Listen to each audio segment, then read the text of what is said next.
Rejoint Mara Dobrescu chez Morningstar. Bonjour Mara. Bonjour Cédric. Merci d'être au rendez-vous. Aujourd'hui, on parle des fonds de dette émergente et des complexités à prendre en compte lorsqu'on choisit un ETF sur cette classe d'actifs. Quel est l'intérêt justement d'être, on va dire, passif sur la dette émergente ? Alors la dette émergente, c'est un terrain un peu paradoxal. D'un côté, c'est un marché qui n'est pas pleinement efficient, il y a des anomalies de marché à exploiter.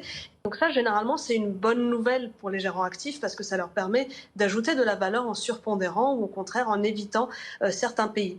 Mais en même temps, la majorité de ces fonds actifs, on constate que en pratique, ils facturent des frais de gestion excessifs qui vont complètement annuler cette valeur ajoutée du gérant. Et donc au final, les frais bon marché des ETF les rendent plutôt compétitifs par rapport aux fonds actifs moyens en dette émergente. Qu'est-ce qu'il faut savoir avant de choisir finalement un ETF sur la dette émergente ?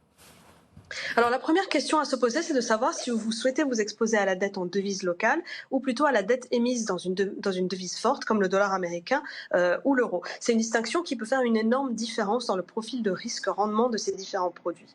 On le sait bien, ce sont les économies plus petites dont les notes de crédit sont souvent plus basses qui ont besoin d'émettre des obligations en monnaie forte pour attirer les capitaux étrangers. Du coup, pour les investisseurs dans ces fonds en devise forte, il n'y a pas de risque de devise mais un risque de défaut important qui est lié à la fragilité des émetteurs. À l'inverse, les économies plus stables qui ont des ressources suffisantes, qui peuvent se permettre d'émettre des titres de créance dans leur propre devise, ils vont avoir des rendements qui vont dépendre plus des conditions économiques locales, de l'inflation, des taux d'intérêt du pays et bien évidemment de l'évolution de la devise locale par rapport à la devise de référence de l'investisseur. Donc au final, si on regarde la composition géographique des indices en devise forte et des indices en devise locale, il y a une assez grande différence de répartition. En fait, il n'y a que 50% d'overlap ou de chevauchement entre les deux univers. Donc c'est quelque chose que l'investisseur doit vraiment prendre en compte. Et est-ce qu'il y a d'autres complexités à avoir en tête ? Oui, il y a un autre détail qui est que les différents fournisseurs d'indices peuvent avoir des définitions différentes de ce qu'est un marché émergent. Un cas controversé est typiquement celui de la Corée du Sud. JP Morgan va le considérer comme un pays développé et donc va exclure la Corée du Sud de son indice de dette souveraine en devise locale.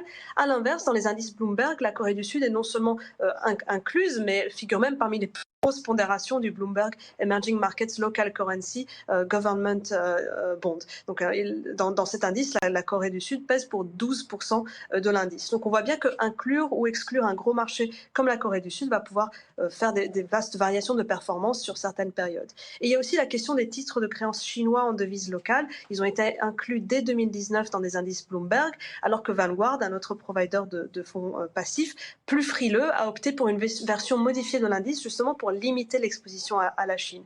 Donc pour l'investisseur, il faut bien analyser la composition géographique de l'indice que votre ETF est censé répliquer et voir s'il y a d'autres options possibles qui pourraient vous correspondre mieux. Vous avez des fonds à nous proposer ?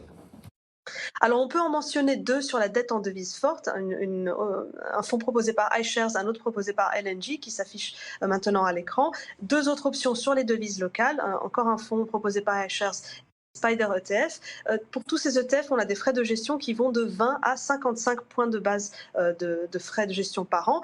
Et ce sont des fonds qui ont fait leur preuve sur le long terme par rapport aux concurrents actifs qui, eux, facturent plus de 1,3% par an de frais de gestion en moyenne. Ça a permis à ces ETF d'obtenir les notes bronze et respectivement silver pour le moins cher d'entre eux, celui qui facture 20 points de base par an. Mara Dobrescu, donc Morningstar, pour quelques idées de fonds qui évoquaient la gestion passive et la dette émergente. Merci Mara.